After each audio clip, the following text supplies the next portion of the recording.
Hello friends, welcome to MCTC. आज का हमारा टॉपिक है लूप्स इन सी। तो सबसे पहले हम समझेंगे लूप के बारे में कि लूप क्या होता है। तो इन रियल लाइफ एग्जांपल जैसे सपोज करिए कि आप कोई म्यूजिक सुन रहे हैं, आप वो म्यूजिक बहुत पसंद आ गया, तो आप क्या करते हैं, उस म्यूजिक को लूप में चला देते हैं, है ना। तो वो जब तक चलता रहता है जब तक कि आप उसको सुन ना लो, है ना, जब तक आप उसको सुन ना लो। तो उसी तरीके से सी में भी हमारे पास क्या होते हैं, लूप्स होते हैं। तो loops are used to execute the group of instruction repeatedly।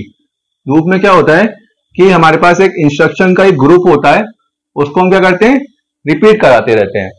तो लूप का काम क्या होता है, किसी ग्रुप ऑफ इंस्ट्रक्शंस को हमें क्या करना है, उसको रिपीट कराना है, रिपीट कराते रहना है जब तक कि वो कंडीशन क्या नहीं हो जाए, फॉल्स ना हो जाए, है ना। While some condition remains true, यानी कि वो लूप कब तक चलता रहेगा, जब तक आपकी कंडीशन ट्रू है। जैसे ही आप कंडीशन आपकी फॉल्स हुई, ठीक है ना, तो वैसे ही आप क्या होगा, लूप से बाहर आ जाओगे। जैसे आप फॉर एग्जांपल मान लीजिए आप म्यूजिक सुन रहे हैं और म्यूजिक सुनते सुनते आपने 2-4 बार वो म्यूजिक सुना, आपने लूप में लगा रखा था, तो 2-4 बार आपने म्यूजिक सुना, आपको मन भर गया आपका म्यूजिक सुनते सुनते, तो आप क्या करते हो, लूप को बंद कर देते हो या उस गाने को वहीं के वहीं पॉज कर देते हो। तो यहाँ पे क्या हो रहा है, यहाँ पे क्या हो रहा है, कंडीशन फॉल्स हो जा रही है, यानी कि आपका मन भर गया, आपको वो गाना सुन लिया, आप सेटिस्फाई हो गए, आपने क्या करा, उस म्यूजिक को वहीं के वहीं पॉज कर दिया। तो उसी तरीके से यहाँ पे भी यही केस है कि लूप का यूज तब तक होता रहेगा जब तक कंडीशन क्या नहीं हो जाती है, फॉल्स नहीं हो जाती है। यानी लूप तब तक एग्जीक्यूट होगा जब तक कंडीशन आपकी ट्रू है। जैसी कंडीशन फॉल्स हुई वैसे आप लूप से बाहर आ गए। तो in C language there are 2 type of loops. C language के अंदर 2 टाइप के लूप्स होते हैं, 2 टाइप की रिपीटेशंस होती हैं। इनको कैटेगराइज किया गया है 2 कैटेगरी में। तो फर्स्ट कैटेगरी है हमारी काउंटर कंट्रोलेड रिपीटेशन। आइए समझते हैं। The definite repetition the number of repetitions are known in advance. ये बहुत ही इंपॉर्टेंट लाइन कह रहा है। ये कह रहा है काउंटर कंट्रोल रिपीटेशन में क्या होता है कि अगर आप कोई ऐसा लूप है, आप उसको इसमें आपको पता है पहले से ही कि वो लूप कितनी बार एग्जीक्यूट होना है। अगर एक बार सुनिए, अगर ऐसा कोई लूप आप चलाना चाह रहे हो या ऐसा कोई इंस्ट्रक्शन या ऐसा कोई ग्रुप ऑफ इंस्ट्रक्शन आप परफॉर्म कराना चाह रहे हो जिसमें आपको पहले से ही पता है कि ये लूप इतनी बार चलेगा, ठीक है, तो वो लूप क्या कहलाता है, काउंटर कंट्रोलेड रिपीटेशन कहलाता है, जिसमें आपको पहले से ही एडवांस में पता होता है कि ये लूप कितनी बार रिपीट होगा, कितनी बार इसका रिपीटेशन होगा। तो इस लूप में हमारा आता है फॉर लूप, ठीक है ना। तो फॉर लूप कैसा लूप है, फॉर लूप हमारा एक काउंटर कंट्रोलेड रिपीटेशन, जिसमें आपको पहले से ही पता होता है कि वो लूप कितनी बार एग्जीक्यूट होना है। सपोज करिए कि आपको 1 से लेके 10 तक नंबर्स को प्रिंट कराना है, ठीक है, तो आपको पता है कि आपको कितनी बार चलाना है लूप, ये 10 बार चलाना है ना। तो इसमें आपको पहले से ही पता है, तो आप कौन सा लूप यूज करोगे, फॉर लूप यूज करोगे। देन सेकेंड कैटेगरी होती है हमारी सेंटिनल काउंटर कंट्रोलेड रिपीटेशन। इसमें क्या है, इसका जस्ट अपोजिट है ये।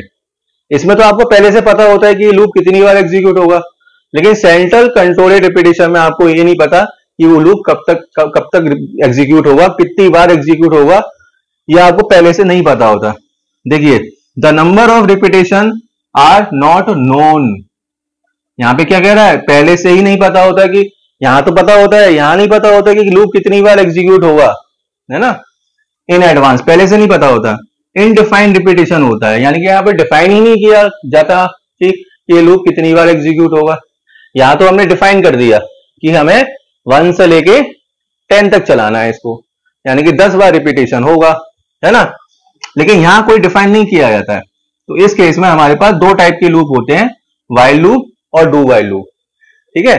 तो इस केस में क्या होता है कि जब आप ये लूप एग्जीक्यूट करते हो, ये लूप तब तक चलता है जब तक आपकी कंडीशन ट्रू है, ठीक है ना। इसमें पता तो नहीं है ये रिपीटेशन कितनी बार होना है, कितनी बार ये लूप चलेगा, कितनी बार व्हाइल लूप चलेगा, कितनी बार डू व्हाइल लूप चलेगा, इसका कोई आइडिया नहीं है। लेकिन काउंटर कंट्रोलेड में पता होता है कि ये लूप कितनी बार एग्जीक्यूट होगा।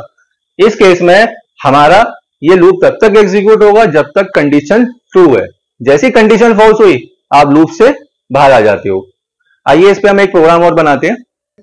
आइए सबसे पहले हम इसका सिंटैक्स समझते हैं। तो फॉर लूप क्या करता है, फॉर लूप 3 एक्सप्रेशंस को लेता है, 3 एक्सप्रेशन टेक करता है। तो सबसे पहले इनिशियलाइजेशन, सबसे पहले क्या लेगा वो, पहला एक्सप्रेशन होगा हमारा इनिशियलाइजेशन। देन सेकंड एक्सप्रेशन हमारा उसमें होता है कंडीशन, और तीसरा एक्सप्रेशन हमारा होता है इटरेशन, ठीक है ना।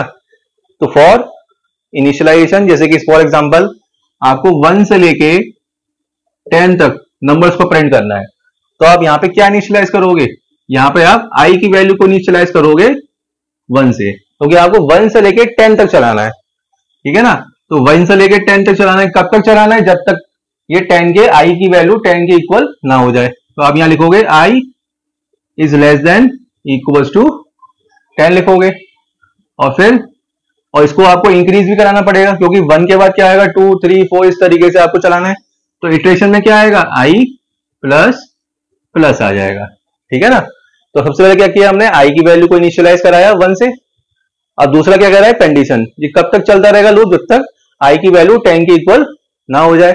जब तक आई की वैल्यू 10 से छोटी है या उसकी इक्वल है, तब तक ये लूप चलता रहेगा, इटरेशन होता रहेगा, I equals to I plus 1, यानी कि आई प्लस प्लस आई प्लस प्लस, वैल्यू को क्या करते रहेंगे हम, +1 कराते जाएंगे, 1 2 3 4 5 इस तरीके से हमारा ये कहां तक चलेगा, 10 तक चलेगा। इसके बाद यहाँ पे हम क्या देंगे, स्टेटमेंट देंगे।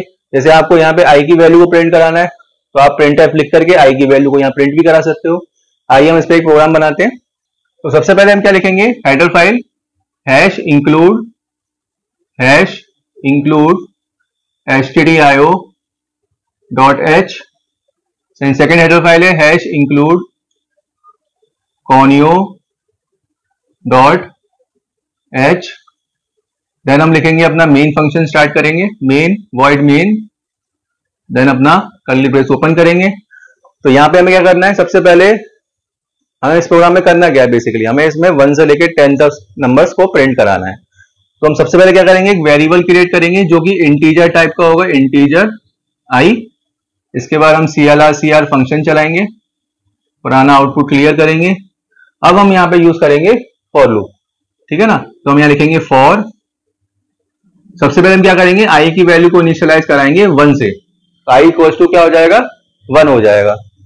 आई is less than equals to 10, हमें कब तक चलाना है, जब तक आई की वैल्यू 10 के इक्वल ना हो जाए, यानी कि आई की वैल्यू जब तक लेस देन होगी 10 से, तब तक ये लूप चलता रहेगा। इसके बाद आई प्लस प्लस, इसके बाद हम क्या करेंगे, अब आई की वैल्यू को हमने इनिशियलाइज कराया 1 से, अब हम क्या करेंगे, इसको प्रिंट कराएंगे, printf %d/n then I, then उसके बाद हम लिखेंगे गेट ch फंक्शन, और ये हमारा हो गया मेन फंक्शन क्लोज हो गया। आइए समझते हैं। सबसे पहले हमने क्या किया, आई की वैल्यू को इनिशियलाइज कराया 1 से कराया है ना। तो यहां से आई की वैल्यू इनिशियलाइज हुई 1, इसके बाद क्या हुआ, यहां से एग्जीक्यूशन यहां आया, यहां पे कंडीशन हुई चेक कि आई की value is less than equals to 10, is true, ये ट्रू है आपका, आई की वैल्यू 10 की वैल्यू से क्या है, स्मॉल है, तो क्या प्रिंट हो जाएगा, %d की जगह क्या आ जाएगा, 1 आ जाएगा, ठीक है। क्योंकि हमने यहाँ पे क्या करा रहे हैं, आई की वैल्यू को प्रिंट करा रहे हैं, तो आई की वैल्यू कितनी है 1, तो यहाँ पे क्या आ जाएगा, 1 आ जाएगा। इसके बाद हमने यूज किया स्लैशन, स्लैशन का काम क्या होता है, न्यू लाइन कैरेक्टर होता है एक तरीके से। तो यहां से हमारा एग्जीक्यूशन क्या आ जाएगा, नेक्स्ट लाइन पे आ जाएगा, है ना। फिर क्या होगा, ये वैल्यू होगी हमारी यहाँ पर इंक्रीज होगी, ये हो गया फर्स्ट, सेकंड, देन थर्ड। अब क्या होगा, यहां से आई की वैल्यू इंक्रीज हो चुकी है, यहां से आई की वैल्यू इंक्रीज हो चुकी है। अब आई की वैल्यू कितनी हो गई हमारे पास, 1 से ये हो गई 2 हो गई। इसके बाद क्या होगा, फिर कंडीशन चेक होगी। अब आई की वैल्यू क्या है, इस समय आई की वैल्यू 10 से छोटी है, तो फिर वैल्यू हमारी प्रिंट हो जाएगी 2, फिर वैल्यू इंक्रीज होगी आई प्लस प्लस से 3 हो जाएगी, फिर यहाँ कंडीशन चेक होगी, i is less than equals to 10, is it true, तो ये 3 हो गई, यहाँ पे हमारा आंसर प्रिंट हो जाएगा 3।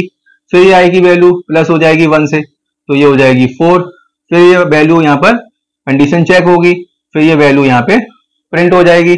फिर इसी तरीके से ये चलता रहेगा, ये प्रोसेस चलता रहेगा, और आखिर में जाकर के क्या होगा, यहाँ पे आई की वैल्यू क्या हो जाएगी, 10 हो जाएगी। जैसे 10 होगी वैल्यू, यहाँ पे जैसी वैल्यू हमारी यहाँ पे 10 प्रिंट हो जाएगी, उसके बाद फिर ये वैल्यू फिर से क्या होगी, इंक्रीज होगी, यस, फिर से ये वैल्यू क्या होगी, 10 से क्या होगी, ये इंक्रीज होगी। तो यहां तक तो वैल्यू हमारी क्या आ गई, 10 आ गई।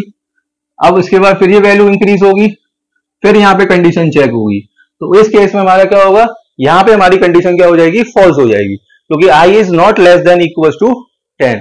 आई is greater than equal to 10। I क्या है इस केस में, हमारे पास आई की वैल्यू कितनी है 11।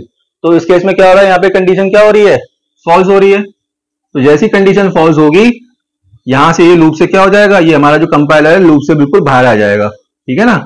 और गेट सीएस स्टेटमेंट को जाके प्रिंट करेगा और ये प्रोग्राम हमारा सक्सेसफुली एग्जीक्यूट हो जाएगा।